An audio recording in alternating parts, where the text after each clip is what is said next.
¿Solo se debe escuchar la palabra de Dios?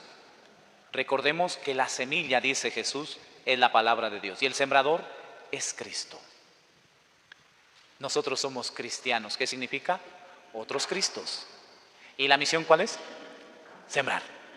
Pero los que recibimos esa semilla, ¿basta con solo escucharlo? Veamos qué dice la Sagrada Escritura. Pero no basta con oír el mensaje. No basta con oír la palabra de Dios. No basta. Para el sembrador es la alegría. Depositó en el terreno la semilla. Pero el que recibe, ¿basta con recibir esa palabra? Hay que ponerlo en práctica. Entonces, para que esta semilla depositada en nosotros dé mucho fruto, no basta con solo escucharla. Hay que ponerla en práctica.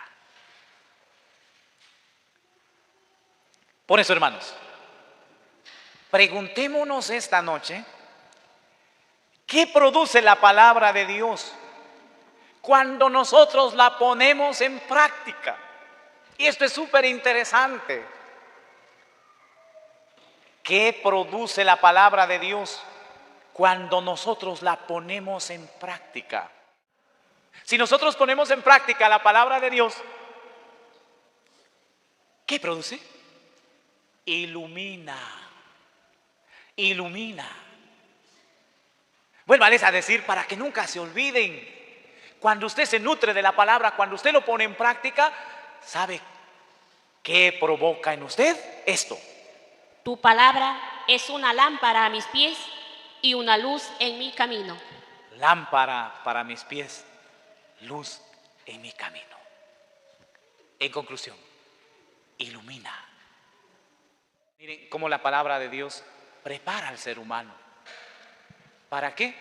Le hace capaz para hacer toda clase de bien, de obras buenas. Qué interesante. Valoremos la palabra de Dios. Valoremos la siembra que los demás hacen en nosotros. Y permitamos que esa palabra que recibimos dé fruto. ¿De quién depende? De cada uno. Porque yo me atrevo a decir, todos somos terreno fértil. ¿Cuál es el problema?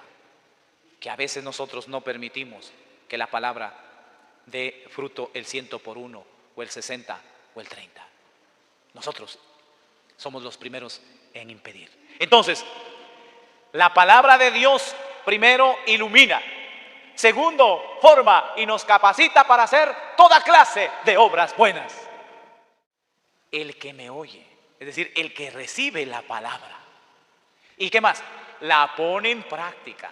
¿En qué se convierte? Yo le digo en síntesis, en un hombre sabio, en una persona prudente.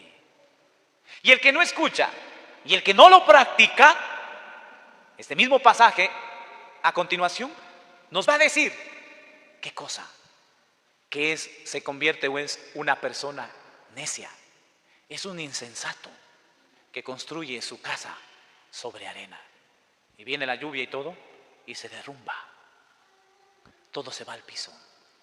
Pero el que es sabio construye su casa y su vida sobre roca, su matrimonio lo construye sobre roca. Y eso, pueden venir los problemas, lo que sea, jamás se va a derrumbar. Aquí hay muchos jóvenes. Repítales que dice la Biblia, Salmos 119, versículo 9. ¿Cómo podrá el joven llevar una vida limpia? ¿Cómo podrá usted, joven, llevar una vida limpia? ¿Quiere saberlo? Escuche. Viviendo de acuerdo con tu palabra. ¿Viviendo de acuerdo con qué? Con la palabra de Dios. ¿Quiere tener una vida íntegra? ¿Quiere tener una vida limpia? ¿Quiere tener una vida digna, joven? Y no complicarse como muchos de nosotros los viejos ahora sufrimos por los errores del pasado. Ponga en práctica la palabra de Dios. Y esto transmitan a sus hijos. Ustedes, papás, y los padrinos, cuando Mael crezca, tienen que ustedes decir, mijito, ¿cómo quiere llevar usted una vida limpia? ¿Cómo debe llevar una vida íntegra? Ponga en práctica esto, mijito. Y le van explicando la importancia de la palabra de Dios. Y si nosotros ponemos en práctica la palabra de Dios, ¿qué alcanzaremos? la vida eterna. Hermanos, pidámosle a nuestro Padre Celestial que nos ayude a poner en práctica este regalo tan lindo que Él nos ha dejado, que es su palabra.